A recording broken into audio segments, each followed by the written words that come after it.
Live from the local station, News 4 Jax starts now. Inconvenient weather hitting this afternoon. You're looking at hail coming down in St. Augustine. The video was sent to us by Jim Butler.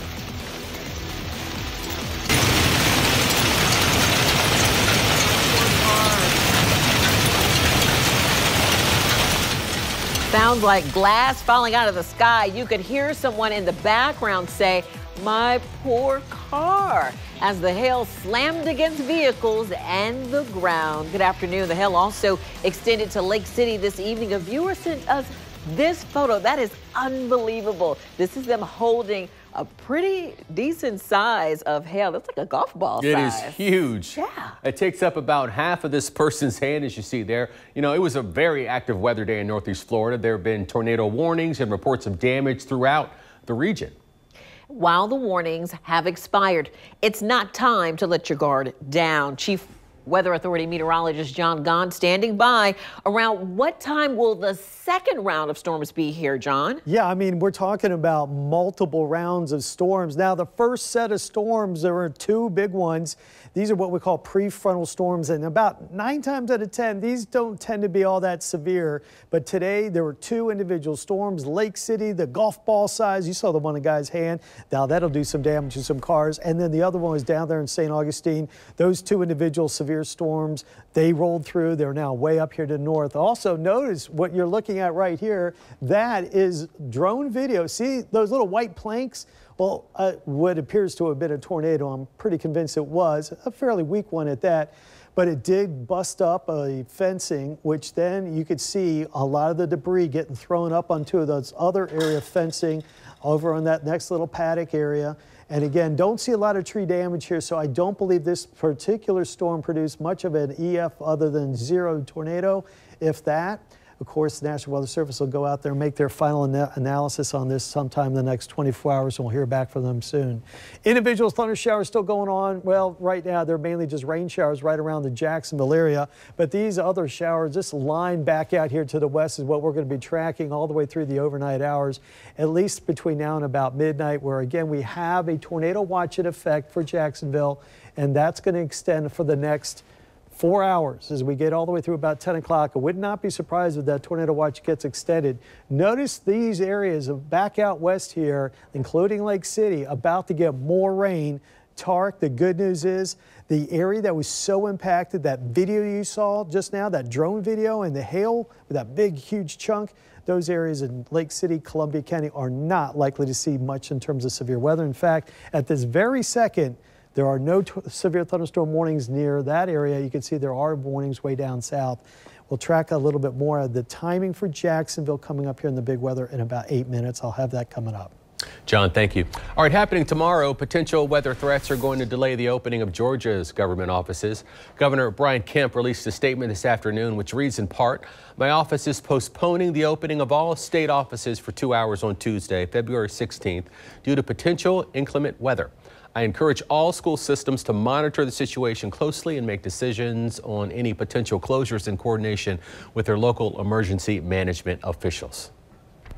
We're going to take a live look outside San Antonio, Texas. It's sunny out there, but there is snow stuck to the top of buildings and on the side of roads. Snow is impacting travel all across the state of Texas. The Department of Public Works says it has 32 sanding trucks that will be running all throughout the night. And about 95% of Galveston, Texas has no electricity. The Electric Reliability Council of Texas is managing the flow of energy throughout most of the state. They turned off power in response to a widespread power shortage. It was triggered by high usage after a winter storm. Galveston's local power utility says no infrastructure has been damaged so far, but the rolling outages are taking longer than expected. Now to the concerns about people missing their second dose of the vaccine. Many people who received their first shot at Regency Square Mall, well, they are telling News4Jax they've not received a call to schedule their second dose. Reporter Jim Pickett is working to help those with concerns about what to do next. This is the line today of those getting first and second shots at Regency Square. The state system is one that will notify people when to set up an appointment for the second shot. Now, I received a number of calls and emails from people saying that never happened, even though it's been more than 26 days since their first shot.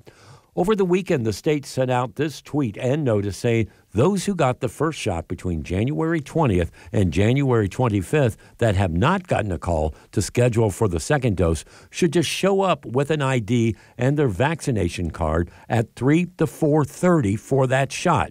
We were there as the doors opened at Regency for those people today. I feel great. Everything's moving along fine in there. They're well organized. They got it running smooth like Chick-fil-A in there. Later this week, seniors who missed their second dose shots at Jacksonville Senior Centers will have a second chance. Those sites are now closed. Seniors who got their first shot at the Mandarin site can return on Thursday for the second dose, and those at the Lane Wiley Center on the west side can show up Friday. Meanwhile, there's been much concern since reports of the UK variant of the virus is now in Jacksonville. I did check with the 5 major hospitals in our area. All say they do not test for the variant, and they can't tell us if they're treating anyone with it. We understand that the test for the variant form of coronavirus is handled by the state, and it's done on a random basis. We are now seeing some encouraging news regarding hospitals. The latest report shows hospitalizations are down in our area. There are now 265 people in the hospital with the coronavirus, which is down by 35. Well, the rains late this afternoon kept many of the people away, but there were a lot of people here to come to get that second shot. Now, it's not known how long they're going to keep this for those that never got the call. Again, this is just for that first week when they started giving the vaccinations. From Regency Square Mall, Jim Piggott, Channel 4, the local station. The state of Florida adds 3,600 new cases of the coronavirus. The last time the Department of Health's daily report was under this amount was October 31st. The percent positivity for new cases yesterday was 6.8%. Duval County increased its caseload by 120. Clay County went up by 40 cases. St. John's added 36 new cases, and Nassau County added 18. Georgia Governor Brian Kemp is trying to build trust between the government and minority communities. Kemp participated in a roundtable discussion to talk about the hesitancy of minorities when it comes to getting the vaccine. He explained there's work to be done on both sides to make sure that the pandemic is tackled once and for all. I wish we had enough to just make everybody eligible, but we don't. But when we get to that point, when we can expand the supply and we have that supply, we need people to be comfortable taking the vaccine. That is what will put an end to the pandemic. According to the CDC, only 5% of African Americans, 11% of Latinos, and 6% of Asian Americans have received the vaccine thus far. Biotechnology company Novavax says it's testing a new version of its COVID-19 vaccine. Scientists are specifically targeting the variant first identified in South Africa. Once lab testing is complete, the new vaccine could move to clinical trials. However, research is still in the early phases. Meanwhile, Novavax says the United States trial for its original vaccine has reached full enrollment. If everything stays on track, the vaccine could have emergency use authorization in the United States by the summer. All right, still ahead, even though his impeachment trial is over, Donald Trump is facing more legal battles. Despite pushback from South Florida residents, Trump is trying to convince the town of Palm Beach he can live in his Mar-a-Lago resort. Town lawyer actually seems to buy that argument. And so this thing could be headed to the courts. After the break, we tell you about a decades-old agreement that's causing frustration among neighbors. Stay with us.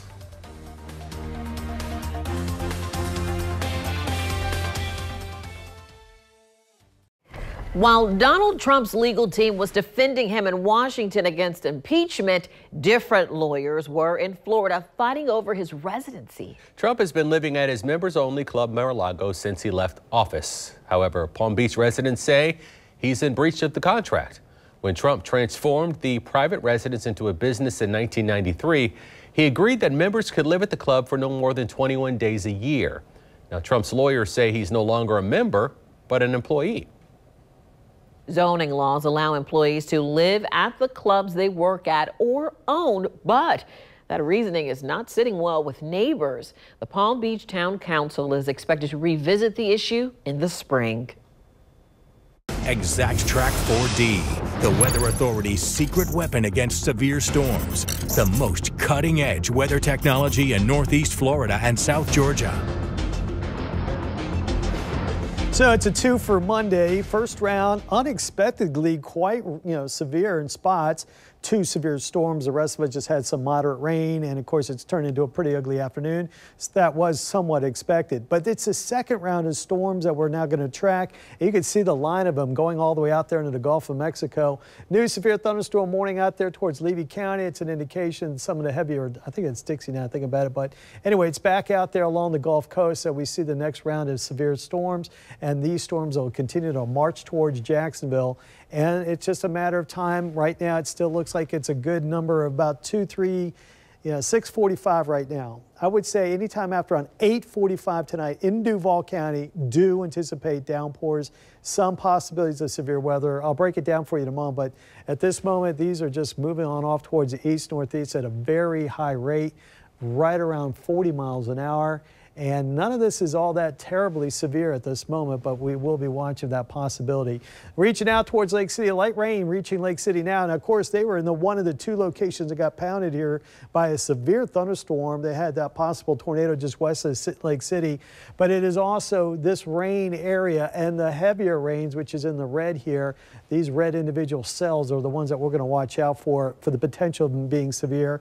Gusty winds, maybe some larger hail like we had seen earlier on, and slight chance of another tornado, but that's still hours away from reaching out towards Jacksonville. Again, locally in Jacksonville right now, we do have some pretty good rains going on and through parts of Duval County, but these are non-severe rains. These are going to continue to move off towards the coast. Here, I'm going to take 2 on that. And zoom on in, and you can see as we get closer into the eastern parts of Duval County, some pretty good downpours here, tracking out there towards Atlantic Beach. These will also head up the coast somewhat, get out there towards Nassauville, Amelia Island, and then points northward. And this will take place between now and around, say, 7:30. So Amelia City, you're going to see this rain, which is in eastern Duval County, go all the way out there towards Franklin Town, and then finally out there towards Fernandina Beach. Futurecast, 7 o'clock tonight. They're getting closer, folks, but note the heavier downpours out there towards Lake City.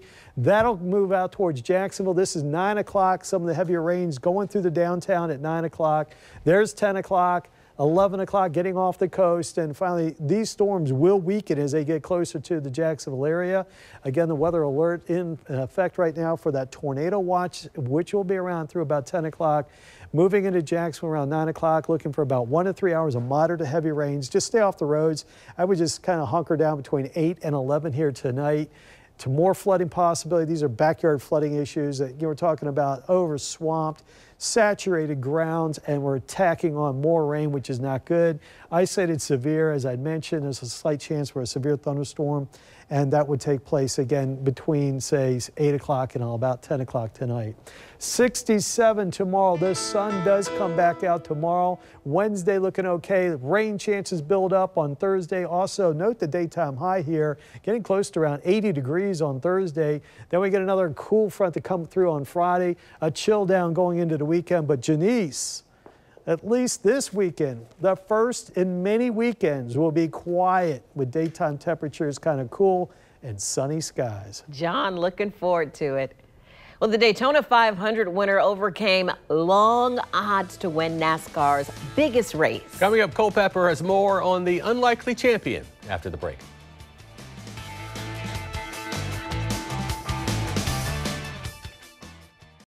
He was a 100-to-1 long shot, but this morning he woke up as a Daytona 500 champion.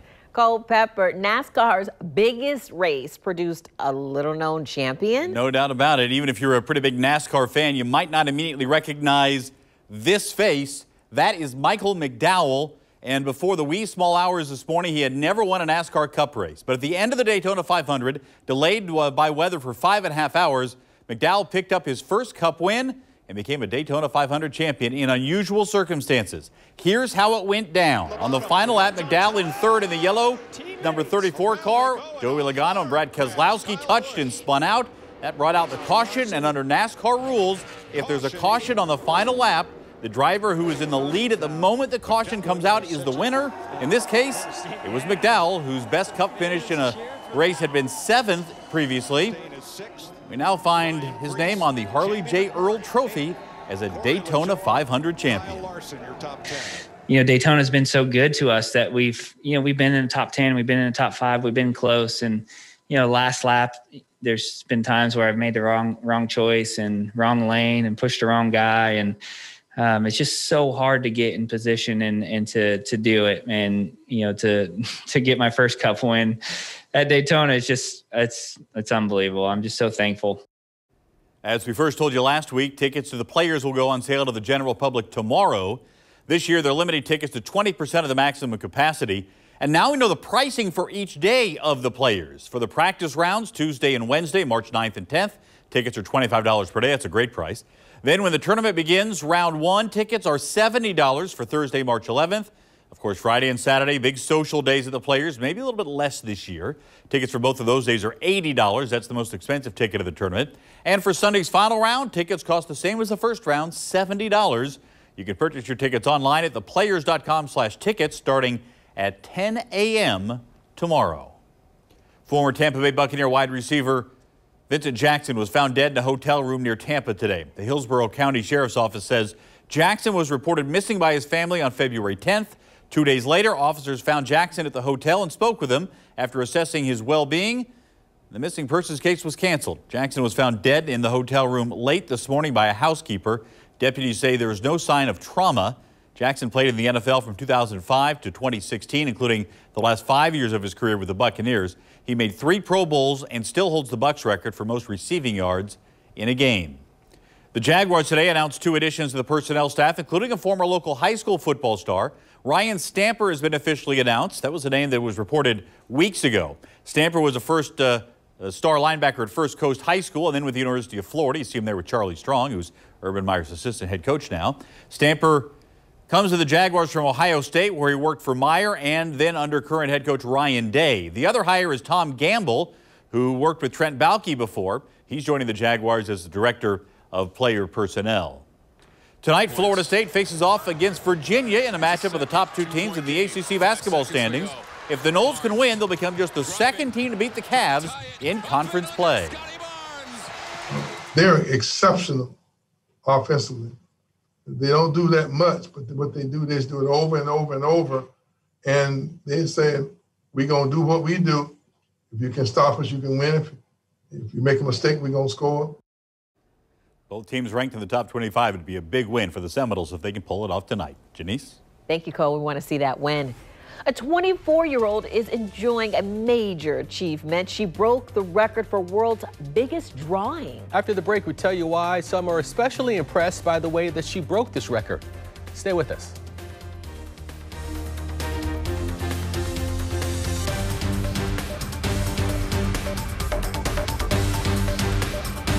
At least you can get some me time away from the kids at the laundromat, right? While you're scrolling, Consumer Reports has stores that moms like you need to visit to get your own unused machine for 50% off. Tuesday.